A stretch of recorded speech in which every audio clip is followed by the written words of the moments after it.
ಈ ವಾರದ ಎಲ್ಲ ಎಲೆಕ್ಟ್ರಾನಿಕ್ ಮೀಡಿಯಾದಲ್ಲಿ ಕೇಂದ್ರ ಸರ್ಕಾರ UGC ಮುಖಾಂತರ ತಂದಿರತಕ್ಕಂಥ ನೀತಿ ನಿಯಮಗಳ ಬಗ್ಗೆ ಭಾಳಷ್ಟು ಚರ್ಚೆ ಆಗ್ತಿದ್ದಂಥದ್ದು ನೋಡ್ತಾ ಇದ್ದೆ ನಾನು.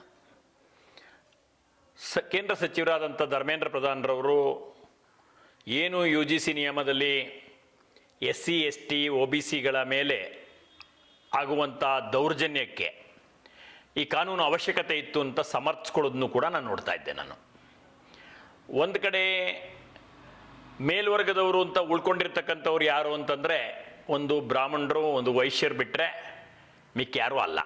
ಮಿಕ್ಕೆಲ್ಲರೂ ಕೂಡ ಒಂದಲ್ಲ ಒಂದು ವರ್ಗಗಳಲ್ಲಿ ಬರ್ತಾರೆ. SC STಗಳನ್ನು ಶತಮಾನಗಳಿಂದ ಅಸ್ಪೃಶ್ಯತೆ, ಅಸಮಾನತೆಯಿಂದ ದೂರ ಇಟ್ಟಿದ್ರು.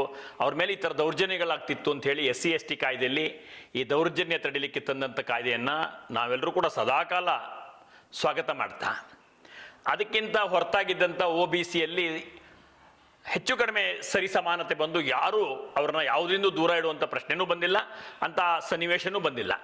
ಜೊತೆಗೆ OBC ವರ್ಗಗಳಲ್ಲಿ ಸಂಖ್ಯಾತ್ಮಕವಾಗಿ ಜಾಸ್ತಿ ಇರೋದ್ರಿಂದ ಅವರು ಒಗ್ಗಟ್ಟು ಜಾಸ್ತಿ ಇದೆ, ರಾಜಕೀಯ ಶಕ್ತಿಗಳು ಜಾಸ್ತಿ ಇದೆ. ಹಾಗಾಗಿ ಅವ್ರ ಮೇಲೆ ದೌರ್ಜನ್ಯ ಮಾಡುವಂಥ ಸನ್ನಿವೇಶಗಳು ಭಾಳಷ್ಟು ವಿರಳ ಪ್ರಶ್ನೆನೇ ಬರೋದಿಲ್ಲ. ಆದರೆ ಸಂಖ್ಯೆಯಲ್ಲಿ ಕಡಿಮೆ ಇರತಕ್ಕಂಥವ್ರು, ಒಗ್ಗಟ್ಟು ಇಲ್ಲದಂಥವ್ರು, ಸದಾಕಾಲ ಕಾನೂನನ್ನು ಅನುಸರಿಸುವಂಥವ್ರು, ಕಾನೂನಿನ ಬಗ್ಗೆ ಭಯ ಇಟ್ಕೊಂಡಿರ್ತಕ್ಕಂಥವ್ರು ಯಾರು ಇದ್ದಾರೆ ಅಂತಂದರೆ ಮೇಲ್ವರ್ಗದ ಬ್ರಾಹ್ಮಣರು, ವೈಶ್ಯರು, ಈ ಥರ ಸಣ್ಣ ಪುಟ್ಟ ಸಮುದಾಯಗಳು. ಹೆದರೂರ ಮೇಲೆ ಉಪ್ಪಂಜಿಗೆ ಎಸ್ದ್ರೆ ಅದನ್ನೇ ಹಾವು ಅಂತ ಹೆದರ್ಕೋತಾರೆ ಅನ್ನೋದು ಒಂದು ಮಾತು ನಮ್ಮೆಲ್ಲ ಭಾಗದಲ್ಲಿ ಇದೆ. ಈಗ ಈ ಕಾನೂನನ್ನು ಹಿಂಗೆ ತಂದುಬಿಟ್ಟಿದ್ದೀವಿ ಅಂತಂದರೆ ಅದ್ರ ಮೇಲೆ ಪರಿಣಾಮ ಕಂಪ್ಲೇಂಟ್ ಆದಮೇಲೆ ದೂರು ನೀಡಿದ ಮೇಲೆ ಆಗೋದು ಮಾಡೋದು ಬೇರೆ, ಅಷ್ಟಕ್ಕೆ ಹೆದರ್ಕೊಳ್ಳುವಂಥಷ್ಟು ಇರ್ತಕ್ಕಂಥ ಈ ಸಮುದಾಯಗಳ ಮೇಲೆ ಈ ಕಾನೂನು ಹೇರಿಕೆ ಮುಖಾಂತರ ಅವ್ರ ಮೇಲೆ ದೌರ್ಜನ್ಯ ಈಗ ಆಗುವಂಥದ್ದಕ್ಕೆ ಪ್ರೋತ್ಸಾಹ ಮಾಡುವಂಥದ್ದು. ಅಂದರೆ ಮೇಲ್ವರ್ಗದ ಬ್ರಾಹ್ಮಣರು ಮತ್ತು ವೈಶ್ಯರ ಮೇಲೆ ಇಲ್ಲ ಸಲ್ಲದ ಕಾರಣಗಳಿಟ್ಟು ದೌರ್ಜನ್ಯ ಮಾಡೋಕ್ಕೆ ಅವಕಾಶ ಮಾಡೋಕ್ಕೆ ಈ ಕಾನೂನು ಆಗಿದೆಯೇ ಹೊರತು ಬೇರೆದಕ್ಕಲ್ಲ ಅನ್ನೋದನ್ನ ನಾವೆಲ್ಲರೂ ಕೂಡ ಅರ್ಥ ಮಾಡ್ಕೋಬೇಕಾಗಿದೆ. ಈ ಮೇಲ್ವರ್ಗದ ಜನ ಯಾರು ಬ್ರಾಹ್ಮಣರು, ವೈಶ್ಯರು, ಇಂಥವರೆಲ್ಲ ಕೇಂದ್ರ ಸರ್ಕಾರದ ಅಂಧಾಭಿಮಾನಿಗಳು. ಆ ಅಂಧಾಭಿಮಾನ ಇಟ್ಕೊಂಡ ಕಾರಣಕ್ಕೆ ಇವರಿಗೆ ಆ ಸರ್ಕಾರನೂ ಕೂಡ ಇವ್ರ ಮೇಲೆ ಏನು ತಂದ್ರು, ಇವ್ರ ವಿರುದ್ಧವಾಗಿ ಏನು ತಂದ್ರು, ಇವ್ರದ್ದೇನು ಮತ ಬದಲಾಗಲ್ಲ ಅನ್ನುವಂಥ ದೃಷ್ಟಿಕೋನ ಇಟ್ಕೊಂಡು ತಂದಿದ್ಯಾ ಅಂತ ನನಗೆ ಗೊತ್ತಿಲ್ಲ.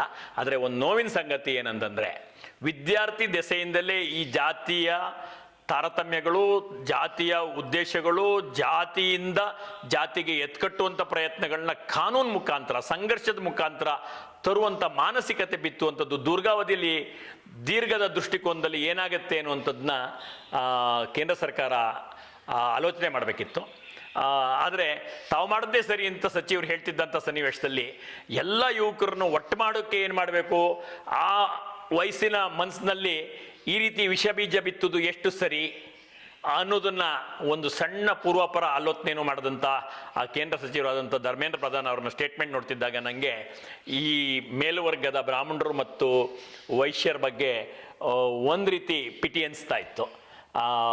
ಆದರೂ ಕೂಡ ಇವರ ಮುಗ್ಧತೆ, ಇವರ ಏಕಪಕ್ಷೀಯವಾದಂಥ ವರ್ತನೆಗಳಿಗೆ ಈ ಸರ್ಕಾರ ಕೊಟ್ಟಂಥ ಕೊಡುಗೆನ ಇದು ಅಂತಲೂ ಕೂಡ ನನ್ನ ಒಳಗಡೆ ಪ್ರಶ್ನೆ ಬರ್ತಾ ಇತ್ತು.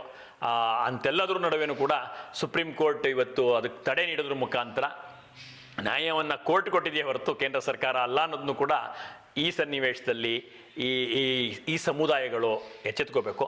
ಯಾವುದೇ ಸರ್ಕಾರ, ಯಾವುದೇ ಸಮುದಾಯ ಜನಸಂಖ್ಯೆಯಲ್ಲಿ ಕಡಿಮೆ ಇರತಕ್ಕಂಥವ್ರು, ಕಾನೂನನ್ನ ಪಾಲನೆ ಮಾಡ್ತಂಥವ್ರಿಗೆ ರಕ್ಷಣೆಗೆ ನಿಲ್ಲಬೇಕೇ ಹೊರತು ಅದನ್ನು ಈ ರೀತಿಯಾದಂಥ ವ್ಯಾಖ್ಯಾನ ಮುಖಾಂತರ ಅವ್ರಿಗೆ ತೊಂದರೆ ಆಗುವಂಥ ಕಾನೂನುಗಳನ್ನ ತರೋದ್ರ ಮುಖಾಂತರ ಅವ್ರನ್ನ ಇನ್ನಷ್ಟು ಭಯಭೀತಿಯ ವಾತಾವರಣದಲ್ಲಿ ಅವ್ರ ಶಿಕ್ಷಣವನ್ನು ಪಡೆಯುವಂಥ ಸ್ಥಿತಿ ನಿರ್ಮಾಣ ಮಾಡಿರ್ತಕ್ಕಂಥದ್ದು ಈ ಸನ್ನಿವೇಶದ ದುರ್ದೈವ ಅಂತಂದರೆ ತಪ್ಪಾಗಲಾರ್ದು ಅನ್ನುವಂಥ ಮಾತನ್ನು ನಿಮ್ಮೆಲ್ಲರಿಗೂ ಹಂಚ್ಕೋಬೇಕು ಅನ್ನುವಂಥ ಕಾರಣಕ್ಕಾಗಿ ಈ ಮಾತನ್ನು, ಈ ವಿಡಿಯೋವನ್ನು ನಿಮಗೆಲ್ಲರಿಗೂ ನಾನು ಕಳಿಸ್ತಾ ಇದ್ದೀನಿ. ಇದರ ಸರಿ ತಪ್ಪುಗಳ ಬಗ್ಗೆ ನಾನು ಯಾವಾಗಲೂ ಕೂಡ ಓಪನ್ ಮೈಂಡಲ್ಲಿ ಚರ್ಚೆಗಿದ್ದೀನಿ ಅನ್ನುವಂಥ ಮಾತನ್ನು ಈ ಸನ್ನಿವೇಶದಲ್ಲಿ ಹೇಳ್ತೀನಿ.